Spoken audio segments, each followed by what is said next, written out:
Shalom Bapak Ibu Saudara semuanya. Sebelum kita merenungkan kebenaran firman Tuhan, mari kita sama-sama berdoa. Terima kasih Tuhan untuk kesempatan pada malam hari ini kami masih bisa merenungkan kebenaran firman-Mu. Kiranya ajar kami lagi agar kami bisa menjadi pelaku-pelaku firman-Mu yang taat dan setia. Terima kasih Tuhan, kami alaskan doa ini dalam nama Tuhan Yesus, selamat kami berdoa. Amin. Bapak Ibu, tentu kita pernah mengalami yang namanya kegelisahan. Mungkin ketika kita masih sekolah, kita lupa tidak mengerjakan PR, hati kita gelisah. Mungkin ketika kita sedang dalam perjalanan, baik darat atau udara atau laut, kita pasti pernah mengalami kegelisahan, takut akan terjadi ini itu, sesuatu yang tidak diinginkan, terfikirkan. Atau mungkin kita pernah mengirim pesan kepada gebetan kita tapi tidak dibalas dan membuat hati kita jadi gelisah, bikin makan jadi gak enak, tidur jadi tidak nyenyak.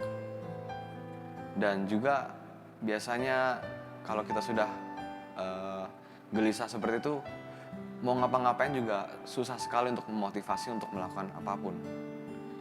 Dan apalagi anak-anak muda zaman sekarang, mungkin mereka sering mengalami yang namanya gegana, gelisah, galau, merana. Dan ini juga kerap kali terjadi kepada murid-murid Tuhan Yesus. Seperti contoh ketika mereka diajak Tuhan Yesus untuk menyeberangi danau Galilea, dan tiba-tiba terjadi badai di sana. Dalam Lukas 8 ayat 22-25 pasti Bapak Ibu sudah mengetahui isi ceritanya. Jadi singkat ceritanya bahwa ketika itu Tuhan Yesus mengajak murid-murid untuk menyeberangi danau Galilea, dan kemudian murid-muridnya ikut Tuhan Yesus. Kemudian di tengah danau itu terjadilah taufan, terjadi badai yang besar dan membuat murid-murid Tuhan Yesus takut. Dan ternyata Tuhan Yesus juga tertidur. Kemudian setelah itu Tuhan Yesus bangun dan Tuhan Yesus menghardik badai itu, dan tiba-tiba menjadi tenang seluruh isi danau itu. Dari kisah ini saya ingin membagikan beberapa hal. Di ayat 22 ketika Tuhan Yesus mengajak murid-muridnya, marilah kita bertolak ke seberang danau. Ini merupakan sebuah ajakan yang Tuhan Yesus berikan kepada murid-murid. Murid-murid bisa memilih untuk tidak ikut atau ikut. Tetapi murid-murid Tuhan Yesus ini mengikuti.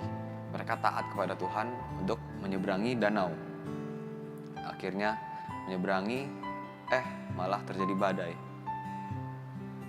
Terkadang kita juga seperti itu. Kita sudah ikut Tuhan lama, tapi kok yang ada malah masalah-masalah, badai-badai menerpa hidup kita. Kita mengharapkan berkat, tapi yang datang masalah. Dan saya juga teringat kepada salah satu tokoh Alkitab juga, yaitu Yunus. Yunus juga terkena badai ketika ia disuruh pergi ke Niniwe, tetapi dia pergi ke Tarsis. Dan badai yang dari Yunus ini adalah badai dari ketidaktaatan. Jadi mau ikut Tuhan dan tidak ikut Tuhan, tidak taat Tuhan, sama-sama mengalami badai. Perbedaannya adalah ketika kita ikut Tuhan dan diterpa badai, percayalah bahwa kita tidak sendirian. Kita ada bersama-sama dengan Tuhan di tengah badai itu. Dan percayalah bahwa Tuhan akan menjaga kita, melindungi kita. Tuhan akan menyertai kita, akan memberikan kekuatan kepada kita agar kita bisa berdiri tengah badai itu. Kemudian setelah badai itu menerpa perahu murid-murid mulai ketakutan, murid-murid mulai gelisah, murid-murid mulai cemas. Dan karena air sudah memasuki perahu mereka, air itu sudah mulai menenggelamkan perahu mereka, dan mereka menghampiri Tuhan Yesus yang sedang tertidur. Dan dibangunin, Tuhan Yesus dibangunin. Guru, kita binasa. Mungkin lebih dari itu ya. Guru, bangun, kita akan binasa, kita akan tenggelam. Dan kemudian Tuhan Yesus bangun. Ketika bangun, ia menghardik badai itu dan kemudian tenang. Pertanyaannya adalah kenapa Tuhan Yesus bisa tidur? Tapi menurut saya Tuhan Yesus tidur ya itu wajar-wajar aja. Karena kita percaya bahwa Tuhan Yesus adalah 100% Tuhan dan 100% manusia. Jadi masih bisa merasakan lelah, ngantuk. Jadi ketika Tuhan Yesus tidur, bukan berarti dia tidur benar-benar yang tidur. Tuhan tahu murid-muridnya dilanda badai. Tuhan tahu perahunya ini akan tenggelam. Tapi Tuhan bangun di saat yang tepat. Tuhan tidak terlambat ketika bangun. Dan percayalah juga bahwa ketika kita berdoa, kita sudah berseru kepada Tuhan, kita minta tolong kepada Tuhan, dan pertolongan dari Tuhan itu belum hadir, belum datang, jangan jenuh-jenuh untuk berhenti berharap. Karena Tuhan yang tahu kapan dia harus bertindak. Kapan dia harus bertindak bagi anak-anaknya. Kapan dia harus memberikan mujizat bagi anak-anaknya. Tuhan yang lebih tahu waktunya. Kita hanya tinggal berseru, berharap kepada Tuhan. Berharap agar Tuhan segera menolong kita.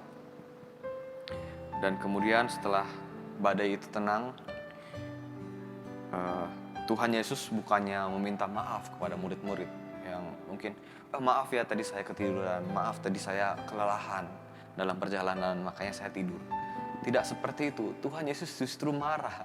Tuhan Yesus justru menegur mereka. Di manakah kepercayaanmu? Di sini Tuhan Yesus ingin menekankan bahwa jangan khawatir ketika murid-murid ada bersama Tuhan. Bayangkan ketika itu murid-murid ada bersama Tuhan Yesus di satu kapal. Tapi murid-muridnya ini khawatir. Lalu bagaimana dengan kita? Kita yang tidak melihat Tuhan Yesus secara fisik, secara melalui mata jasmani kita. Masihkah kita percaya bahwa sekarang Tuhan Yesus ada bersama-sama dengan kita? Kemanapun kita pergi, ada Tuhan Yesus di sana. Dan satu lagi yang saya ingin bagikan adalah di tengah-tengah masalah atau badai menerpa, tentu ini semua sudah seizin oleh Tuhan. Tuhan sudah mengizinkan badai ini terjadi dalam hidup kita, menerpa hidup kita. Dan percayalah bahwa di balik badai itu, di balik masalah itu, Tuhan sudah sediakan sesuatu yang indah bagi kita. Karena janji Tuhan itu akan memberikan masa depan yang indah, penuh dengan damai sejahtera. Sehingga kita tidak perlu khawatir, tidak perlu gelisah, tidak perlu takut. Mungkin 2020 menjadi tahun yang kurang mengenakan bagi kita. Tapi percayalah bahwa Tuhan ada maksud di balik tahun 2020 ini. Dan tema gereja kita tahun 2020 ini adalah tahun berkat. Bertumbuh, bersaksi, berbuah lebat. Mungkin tidak berkat secara jasmani yang kita terima, tapi kiranya berkat rohani yang kita terima dalam tahun 2020 ini. Melalui badai yang panjang ini, melalui pandemi yang panjang ini, kita semua berharap bahwa kita sudah bertumbuh dalam 3 hal ini. Kita sudah bertumbuh dalam iman kita, dalam pengenalan akan Kristus. Kita juga sudah menjadi saksi Tuhan akan kebaikan Tuhan, akan pertolongan Tuhan di tengah-tengah pandemi. Dan kemudian juga kita menjadi berbuah lebat. Kita bisa membagikan kasih kita kepada orang-orang lain. Dan mungkin itu saja yang bisa saya sampaikan. Kiranya kita tidak perlu khawatir, tidak perlu gelisah, tidak perlu takut akan apa yang kita hadapi, karena percayalah bahwa Tuhan Yesus ada bersama-sama dengan kita di tengah-tengah badai. Amin. Kiranya Tuhan Yesus memberkati kita semua. Mari kita bersama-sama berdoa. Terima kasih Tuhan untuk firman-Mu yang sudah menguatkan kami lagi. Ajar kami lagi untuk selalu percaya akan pertolongan-Mu yang tepat pada waktunya. Dan ajar kami lagi untuk mempercayai bahwa di balik masalah ini atau di balik badai-badai yang kami alami, ada sesuatu yang indah yang sudah Engkau sediakan bagi kami. Terima kasih Tuhan, pimpin kami terus supaya kami bisa menjadi pelaku-pelaku firman-Mu yang taat dan setia. Dan kiranya firman-Mu ini menjadi rema dalam kehidupan kami masing-masing. Dan kiranya apa yang sudah kami pelajari pada malam hari ini bisa kami aplikasikan dalam kehidupan kami masing-masing. Terima kasih Tuhan, kami alaskan doa ini hanya dalam nama Tuhan Yesus, Juru Selamat kami sudah berdoa. Sama-sama kita katakan, amin. Tuhan Yesus memberkati kita semua. Shalom.